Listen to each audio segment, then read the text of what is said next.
Con su venia, Presidenta.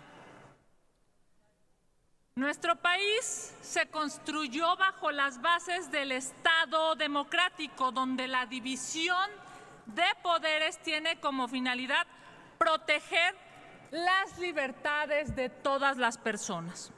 Su propósito es poner límites al ejercicio de la autoridad cuando ésta trata de sobrepasarse, cuando trata de concentrar en una sola persona todo el poder público.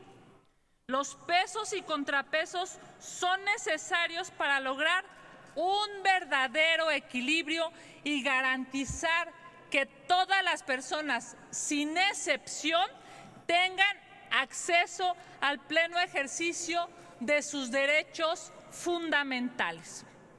La Suprema Corte de Justicia de la Nación debe ser el espacio que permita salvaguardar los derechos de las minorías, donde se escuche la voz de la oposición y donde se detengan los excesos de los gobiernos en turno. Es innegable que hoy el presidente de la República tiene concentrado no solo el poder ejecutivo, sino que el poder legislativo se ha subordinado, se ha arrodillado, ha perdido su independencia. Las mayorías en la Cámara de Diputados y aquí en el Senado de la República han dejado de escuchar. No se permite el debate constructivo. En el Congreso de la Unión, el partido oficial solo obedece los designios del presidente de la República. Utilizan su mayoría para aprobar, por cierto, en muchos casos, aberraciones legislativas que terminan litigándose en nuestro máximo tribunal.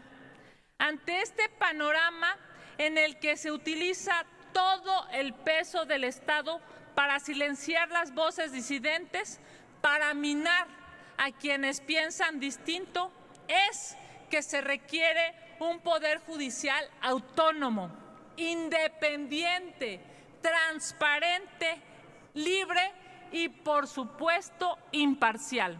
Hoy, en este pleno votaremos a favor de la elegibilidad de los perfiles enviados por el presidente de la República.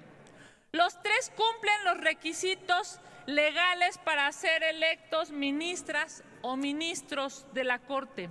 Hoy, desde aquí, a los tres aspirantes les decimos que es por la Corte y gracias a la Corte que se han podido detener en diversas ocasiones los excesos del poder. Es en la Corte, con altura de miras, en donde se frenan los albazos legislativos. Es en la Corte donde se garantiza que los ciudadanos no vean violentados sus derechos. Es en la Corte donde se impide que nuestra Constitución sea pisoteada. El mejor ejemplo es la declaración de inconstitucionalidad que se hizo la semana pasada del artículo 13º transitorio de la reforma judicial. Una declaración de inconstitucionalidad que era jurídicamente sencilla, pero políticamente compleja de resolver. Ese albazo se aprobó aquí, en el Senado, en un procedimiento desaseado.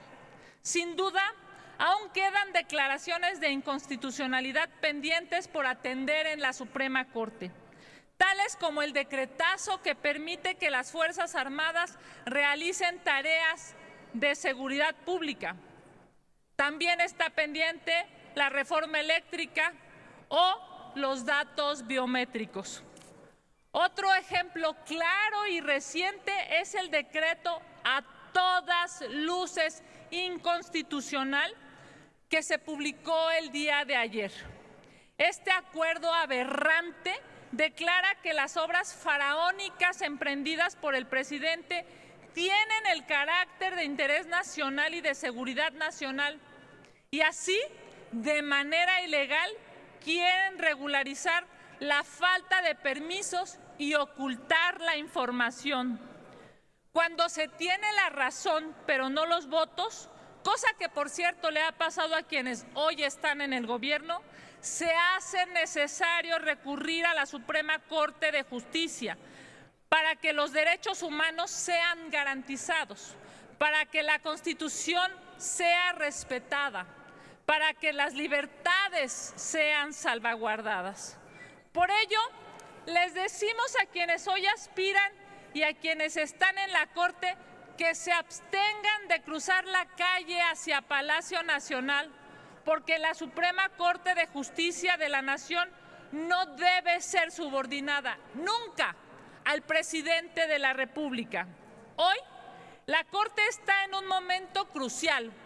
Camina hacia el futuro con autonomía e independencia o retrocede con subordinación al siglo pasado. Sin duda tienen mucho por hacer. Garantizar, no en papel, sino en los hechos, la paridad de género, atender el rezago acumulado, dar accesibilidad a recursos efectivos, erradicar el nepotismo e incluso sancionar la corrupción. Los tres aspirantes tienen una carrera personal y profesional que los avala. Por ello, no deben subordinarse ni en este momento ni en ningún otro gobierno. En la Suprema Corte, la ley no debe politizarse, la Constitución no debe politizarse, no debe obedecerse a intereses personales o de partidos. Se debe garantizar la imparcialidad, objetividad, profesionalismo y legalidad. Esperamos que la Corte jamás se someta a intereses de grupo, económicos o de partido. El grupo parlamentario del Partido Acción Nacional, en su mayoría, ha acordado acompañar la propuesta de la doctora Loretta Ortiz Alf. Y desde hoy, de manera respetuosa pero consistente, le decimos que estaremos atentos y vigilantes a sus resoluciones. La doctora Ortiz se ha comprometido a respetar la autonomía de la Suprema Corte de Justicia de la Nación y hoy, por ello, le daremos nuestro voto. No exigimos otra cosa. Lo que exigimos es que se respete la Constitución. Gracias, senadora. Concluyo, Presidenta, que la Suprema Corte sea autónoma, independiente, imparcial, objetiva, profesional y transparente. Es cuanto, Presidenta. Muchas gracias.